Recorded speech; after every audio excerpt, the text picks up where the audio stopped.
నమస్కారం అండి. అంతర్యామిలో ఈరోజు అంశం నూరేళ్ల జీవితానికి మనకు అందించిన వారు డాక్టర్ అయాచితం నటేశ్వర శర్మ గారు. వినిపిస్తున్నది మీ విజయభాస్కర్. మనిషికి భగవంతుడు ప్రసాదించిన శరీరం ధర్మాచరణ కోసమే అని ప్రాచీనుల ఉపదేశం.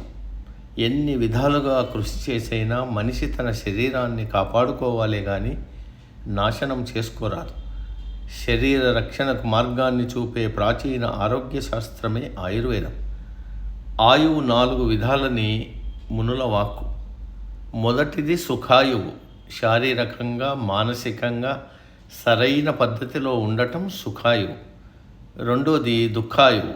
రోగాలతో కష్టంగా బతుకు నీడవడం దుఃఖాయువు. మూడోది హితాయువు, అంటే సకల ప్రాణుల హితాన్ని కోరడం, చక్కని అలవాట్లు, దానం చేయడం, పూజ్యులను గౌరవించడం వంటివి హితాయువులు.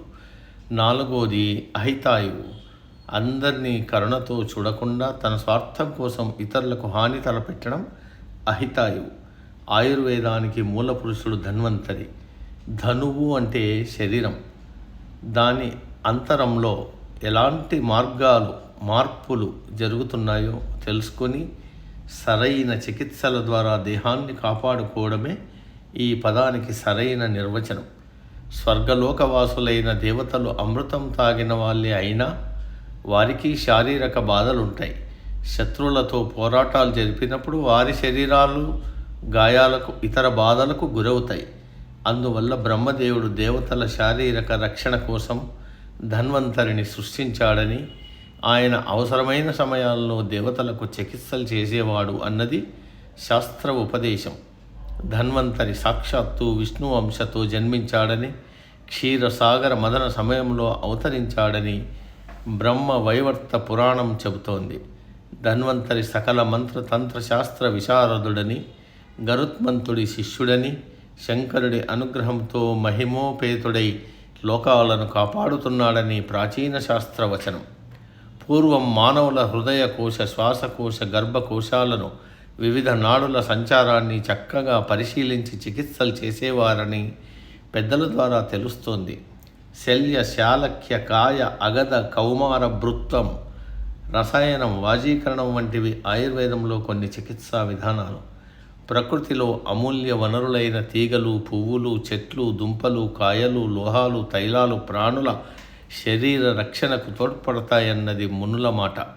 ప్రాచీన కాలం నుంచి ఎందరో మునులు తమ పరిశోధనల ద్వారా సాధించిన ఫలితాలను శాస్త్ర గ్రంథాల రూపంలో లోకానికి అందించి ఎంతో ఉపకారం చేశారు. రోగ పరీక్ష మొదట జరగాలని, ఆ తర్వాత దానికి అనుగుణంగా ఔషధాలను ఇవ్వాలని, వైద్యుడికి ఆరోగ్య శాస్త్రంపై పూర్తి అవగాహన ఉండాలని చరక సంహిత చెబుతోంది.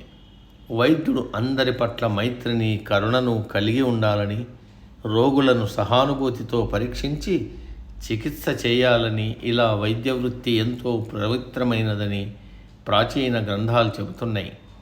రోగులకు వైద్యుడిపై విశ్వాసం ఉండాలని, ఆ నమ్మకం వల్లే రోగాలు దూరమవుతాయని శాస్త్రకారుల మాట.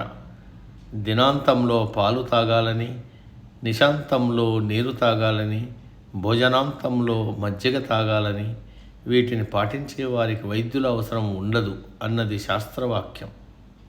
భగవద్గీతలో సైతం యుక్తాహారం, యుక్త విహారం, యుక్తమైన నిద్ర ఒక యోగమని కృష్ణుడు బోధించాడు. శాస్త్రాల్లోని సూచనలు పాటిస్తూ నియమపూర్వకంగా ఉంటే మనిషి 100 ఏళ్ళు బతుకుతాడనే మాట నిత్య సత్యం. సమాప్తం. సర్వే జన సుఖినో భవంతు. అందరూ బాగుండాలి, అందులో మనం ఉండాలి.